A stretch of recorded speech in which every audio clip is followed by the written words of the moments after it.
Hi, this is Carl from CorelDraw.com. I'd like to show you the short tutorial on using CorelDraw and putting a copyright stamp somewhere inside your scroll saw pattern. Now I use CorelDraw X3. I'm not sure if Photoshop, GIMP, Inkscape, or the other programs are like this, but they might be similar. I don't know. They might have the same similar functions.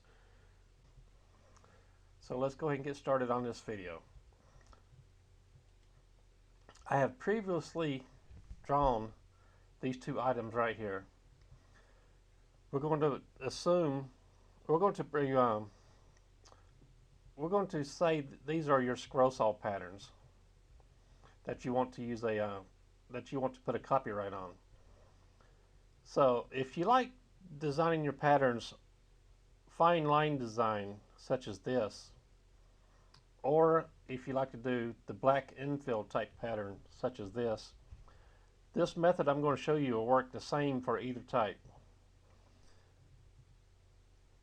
Okay, first of all I'm going to come over to the text tool. Make sure my text tool is highlighted. I'm going to write Takeo, I'm going to write Takeo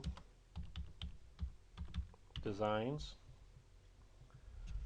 Okay, I need to make this bold letters. In my opinion, it just looks better if it's in bold letters, but use your own discretion. So I'm going to highlight these just like I would in a Word program. Come up here to the bold B that is on this toolbar. I'm going to click on the gold B. You can see how my name is now bold letter design. I'm going to put the copyright logo in front of this.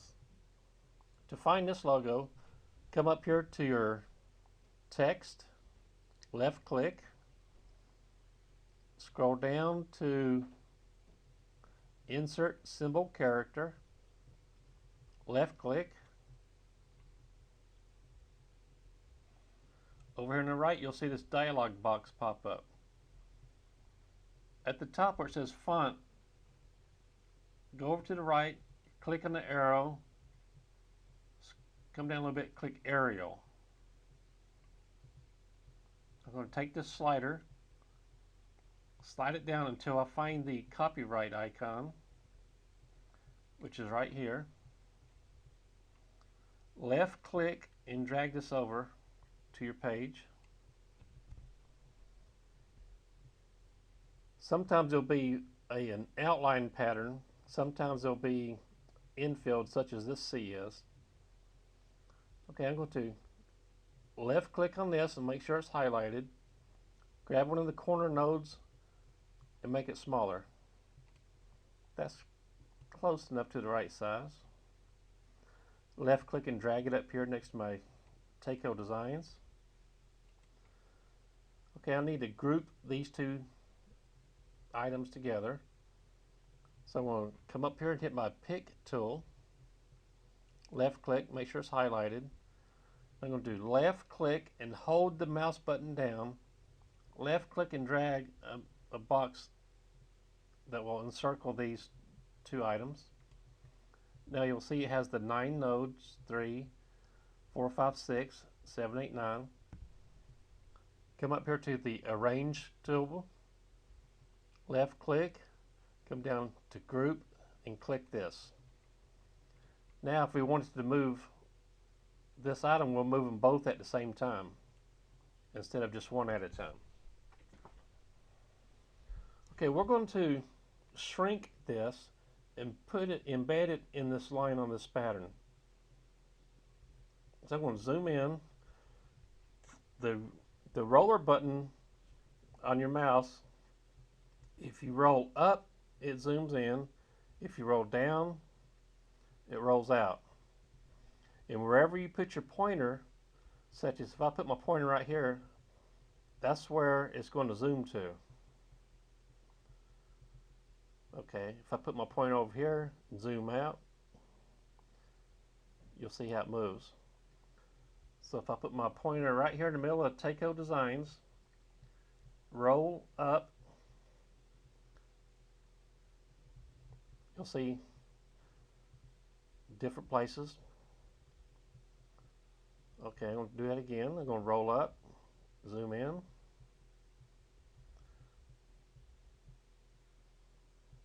Okay, I'm going to embed this Taco Designs on this line. So I need to make this a lot smaller, so I'm just going to left click and drag this node. Okay, left click and drag the name up here. Still a little large. Excuse me for being rambunctious with this mouse. I have a new mouse here. I'm not quite used to it yet. Okay, you'll see the copyright design is completely filled in now. That's because we shrunk it a whole lot. So I'm going to shrink this down a little bit more.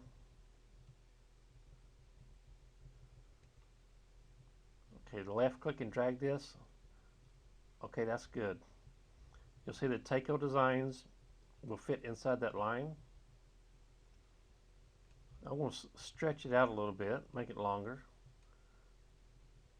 So grab the center node on the right or either left, whichever you prefer. Stretched it out. I'm going to put it back in here. Okay. Now you can't see this, so if you come over here to the right to your tool palette, I'll go ahead and get this out of the way. Let me X out of here first. Okay, come over to your color palette, and if you left click, it'll turn your name white. If you right click on it, it turns it white also. Okay, the difference in the left click and the right click on your tool palette, I'll pull this down a little bit to show you an example. Make this a little bit larger so you can see it easier. Okay, if you right click, let's say we're going to right click on the black, it does an outline of your name or of your item. If you left click on the color palette, it does an infill. So we're going to make it white. We'll make the outline white and the infill white. So I'm going to left click on the white and right click on the white. So we'll make it much smaller. We'll stretch it out. Still a little bit big. I need to make it smaller again. I'll pull up this node. I'm going to pull this one down just a little bit. Need to move it to the left. There we go. Okay, it's still a little bit large for my liking, so I'm going to shrink it down just a little bit more.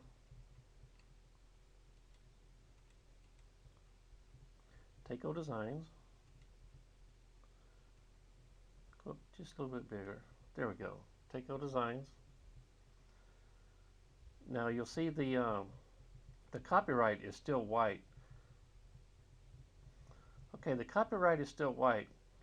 So I'm going to separate these two, the Taco Designs from the copyright image. So I'm going to come up here to the Arrange, Ungroup.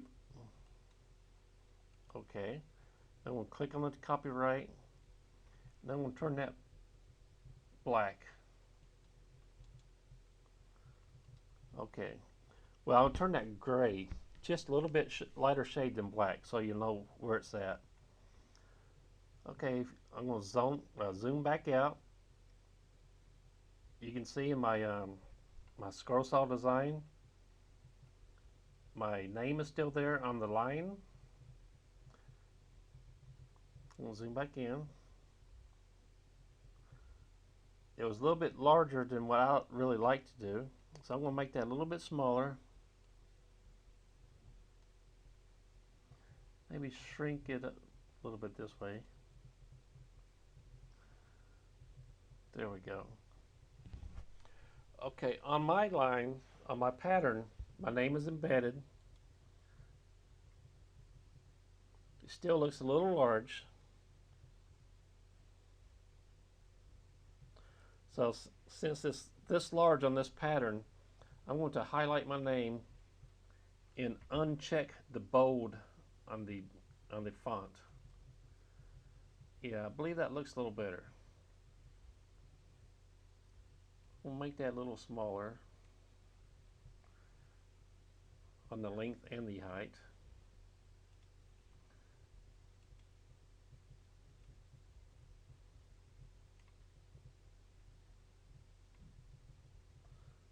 Okay, here's the node. I'm going to shrink it right here. Okay, you'll still see it, Takeo Designs. That's inside of the black line. Okay, that's a lot better. Okay, you can do the same thing on this pattern here. If you like doing the black infill type patterns. So I'm just going to left click on this. Whoops, excuse me. Let me hit the undo button. Zoom in. I'm going to left click, pull this out of the way. Okay, here we go. I'm going to embed this one right here, just for an example purpose. Now you as the designer will be the only one that knows where your copyright stamp is on the pattern. This will help prevent, well, it won't help prevent theft of your pattern, but if your pattern does get stolen or borrowed, only you will know where this copyright emblem is if you have to pursue any kind of matters concerning your design issue. So if you play around with this, like I said earlier, this is CorelDraw X3. I'm not sure if GIMP or Inkscape or Photoshop is exactly the same, but I'm sure it's similar to this. Give it a shot. If you don't mind, leave me an email or leave a comment and tell me what you think about this. I'd appreciate it. Thanks for watching from CorelDraw Video.